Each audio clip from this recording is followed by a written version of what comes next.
memastikan pilkada serentak akan tetap diberlangsungkan.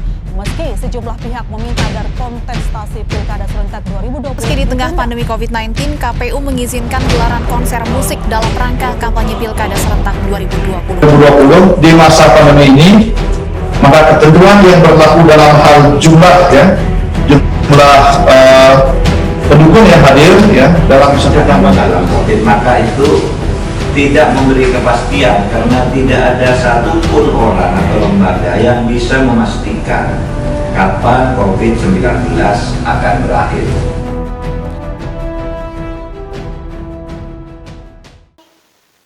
Bismillahirrahmanirrahim. Assalamualaikum warahmatullahi wabarakatuh. Salam sejahtera bagi kita semua. Shalom, Om Swastiastu, Namo Buddhaya, salam kebajikan. Dewan Juri yang terhormat, mosi kita kali ini ialah pemilihan kepala daerah di era new normal, dan kami berada pada posisi menentang akan hal tersebut. Hadirnya mosi kita kali ini ialah dikarenakan adanya keinginan pemerintah untuk tetap melaksanakan pemilihan kepala daerah di era new normal, yang mana kita ketahui bersama, era new normal merupakan masa beradaptasinya masyarakat dalam berkegiatan yang tetap harus memperhatikan protokol kesehatan di tengah masifnya persebaran virus COVID-19.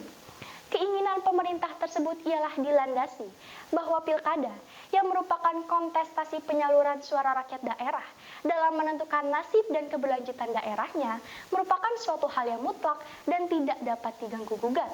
Namun Dewan Juri yang terhormat, keinginan pemerintah tersebut merupakan suatu tindakan yang terburu-buru. Mengapa? Jika kita melihat status daripada virus COVID-19 yang ditetapkan oleh World Health Organization, persebaran atas virus itu dapat terjadi bahkan dengan atau tanpa gejala sekalipun. Pun berdasarkan data yang dirilis oleh Gugus Tugas Penanganan COVID-19 per Maret 2020 mencapai 330 kasus per harinya di Indonesia. Melihat tinggi dan cepatnya persebaran virus COVID-19 tersebut, membuat pemerintah melakukan berbagai upaya penanggulangan seperti penerapan PSBB mikro dan penerapan protokol kesehatan. Namun Dewan Juri yang terhormat, upaya-upaya tersebut nampaknya tidak memberikan dampak positif sedikit pun dan justru malah menambah peningkatan positif COVID-19 di Indonesia yang per Oktober 2020 mencapai 5.000 kasus dalam setiap harinya. Ditambah lagi Dewan Juri yang terhormat, pemerintah Indonesia sampai saat ini belum secara maksimal menerapkan 3 kriteria penghentian penyebaran virus COVID-19 yang ditetapkan oleh World Health Organization, yakni testing, tracing, dan treatment. Pada tahapan testing, pemerintah Indonesia baru berhasil melakukan testing sebanyak 10.761 penduduk per 1 juta penduduk di Indonesia.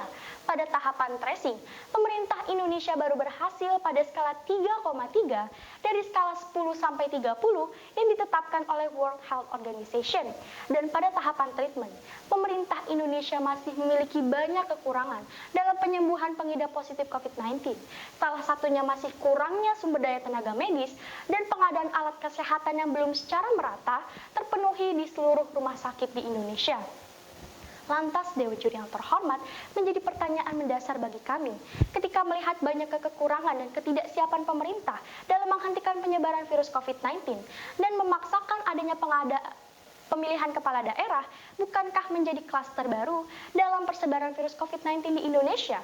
Jangan sampai Dewan Juri yang terhormat, negara Indonesia akan merasakan seperti halnya negara Perancis yang tetap memaksakan pemilu lokal pada 15 Maret sampai 28 Juni 2020 yang terbukti menjadi klaster baru pelonjakan pengidap positif COVID-19 di negara tersebut.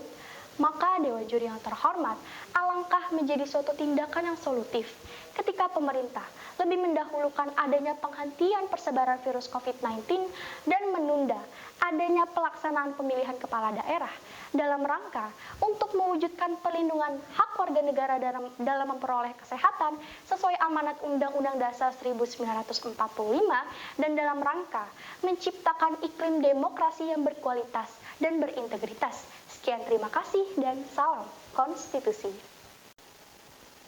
Jika ada suatu pelaksanaan demokrasi yang justru merugikan rakyat banyak dan hanya menguntungkan segelintir orang saja, maka hal tersebut sebenarnya merupakan implementasi dari demokrasi yang salah arah. Muhammad Hatta dalam karyanya Demokrasi Kita. Implementasi demokrasi yang salah arah inilah Dewan Juri yang kami hormati, yang kontras terjadi ketika pemerintah memaksakan adanya pemilihan kepala daerah di era new normal yang justru bertentangan dengan kehendak rakyat untuk memilih menunda dan memprioritaskan kesehatan dan juga keselamatan di atas segala-galanya. Atas argumentasi tersebutlah kami berdiri pada posisi kontra dalam mosi perdebatan kita kali ini. Profesor Mahfud MD di dalam karyanya Hukum Tata Negara Pasca Amandemen Konstitusi menyatakan bahwa hukum sejatinya lahir dari adanya kecurigaan pada suatu keadaan. Sehingga para pembuat hukum dituntut untuk memiliki paradigma futuristik dalam menganalisa keadaan yang akan membahayakan rakyat dengan mencegahnya melalui suatu produk hukum. Mari Dewan Juri yang kami hormati, kita gunakan analisa yang diungkapkan oleh International Institute for Democracy and Electoral bahwa terdapat 3 konsekuensi utama ketika pemerintah memaksakan adanya pemilihan di situasi new normal yang justru dapat mempengaruhi kualitas daripada demokrasi itu sendiri. Yang pertama ialah terganggunya proses kampanye. Karena berdasarkan data yang diungkapkan oleh Kemkominfo bahwa hanya sebesar 64% masyarakat Indonesia yang sudah memiliki akses terhadap internet, di mana 55% diantaranya berada di Pulau Jawa. Sehingga dapat kita bayangkan bagaimana efektivitas kampanye melalui virtual yang menggunakan internet sebagai kampanye utama dalam Pilkada serentak tahun 2020 di tengah situasi pandemi. Yang kedua, anjloknya partisipasi pemilih. Karena Dewan Juri yang terhormat, berdasarkan data yang diungkapkan oleh Carta Politika bahwa hanya sebesar 34% masyarakat Indonesia yang siap menggunakan hak pilihnya pada Pilkada serentak tanggal 9 Desember tahun 2020 di situasi pandemi. Yang ketiga, tentunya terkait dengan proses pengawasan pilkada. Karena resiko lemahnya pengawasan pilkada meningkat tajam di 9 provinsi peserta pilkada akibat adanya pandemi berdasarkan hasil pemetaan yang dilakukan dalam indeks kerawanan pilkada oleh Bawaslu tahun 2020. 3 hal inilah Dewan Juri yang kemudian dapat mengurangi dosis partisipasi publik sebagai ruh daripada demokrasi dan menjadikan Indonesia hanya menjalankan demokrasinya secara prosedural semata dan terjadinya tirani demokrasi. Munir Fuadi dalam karyanya Konsep Negara Demokrasi. Yang hal ini pula akan berdampak pada adanya delegitimasi oleh masyarakat. Padahal dalam keadaan normal saja selalu terdapat ruang hampa yang kemudian dapat menjadi celah adanya delegitimasi oleh masyarakat. Apalagi ketika pemilihan dilakukan secara tidak normal dalam situasi normal, yang membuat celah daripada delegitimasi tersebut semakin terbuka lebar. Padahal, jika tidak adanya legitimasi oleh masyarakat, maka akan berdampak pada 3 hal. Yang pertama, hilangnya kepercayaan publik. Yang kedua, terjadinya public disobedience atau pembangkangan publik yang akan berakhir pada disintegrasi suatu bangsa. Dapat kita bayangkan Dewan Juri yang terhormat, keadaan ketika masyarakat tidak menerima hasil pilkada akibat tidak adanya partisipasi publik secara optimal yang dibarengi dengan meroketnya kurva infeksi COVID pasca pilkada. Yang hal tersebut dapat membuat instabilitas pemerintahan terjadi. Dan ketika hal tersebut akan membuat Indonesia masuk kepada keadaan yang diungkapkan oleh Profesor Miriam Budiarjo, yaitu keadaan di mana pemerintah kemudian digugat secara bersama-sama oleh rakyat karena pemerintah gagal dalam mewujudkan tujuan bernegara, yaitu membahagiakan seluruh rakyat. Maka, kebijaksanaan yang dapat kita gunakan dalam mosi kita kali ini ialah sebagaimana kaidah fikih klasik, yaitu darul mafasid muqaddamun ala jalbil masolih, yaitu menghilangkan bahaya di tengah masyarakat lebih diutamakan daripada mendapatkan kemaslahatan, yang mana mekanisme tersebut akan secara lebih jelas dan komprehensif dijabarkan oleh pembicara ketiga dari tim kami, sehingga hukum benar-benar melayani konsumen utamanya, yaitu masyarakat, dan tidak hanya berpihak kepada kekuasaan. Philip Nonet dan Philip Selznick di dalam karyanya Hukum Responsif di Masa Transisi. Sekian, terima kasih dan salam konstitusi. Assalamualaikum warahmatullahi wabarakatuh. Dewan Juri yang kami hormati, serta pemerhati hukum yang berbahagia. Tujuan dibentuknya Pemerintah Negara Kesatuan Republik Indonesia adalah untuk melindungi segenap bangsa Indonesia dan seluruh tumpah darah Indonesia. Yang kemudian, amanat inilah yang diterjemahkan lebih lanjut ke dalam rangkaian pasal 28 penjaminan hak asasi manusia oleh negara di dalam Undang-Undang Dasar 1945 yang secara ekspresif verbis menempatkan hak hidup sebagai hak yang paling fundamental dan tidak bisa dikurangi, dihapuskan, dan dikebiri atas dasar apapun.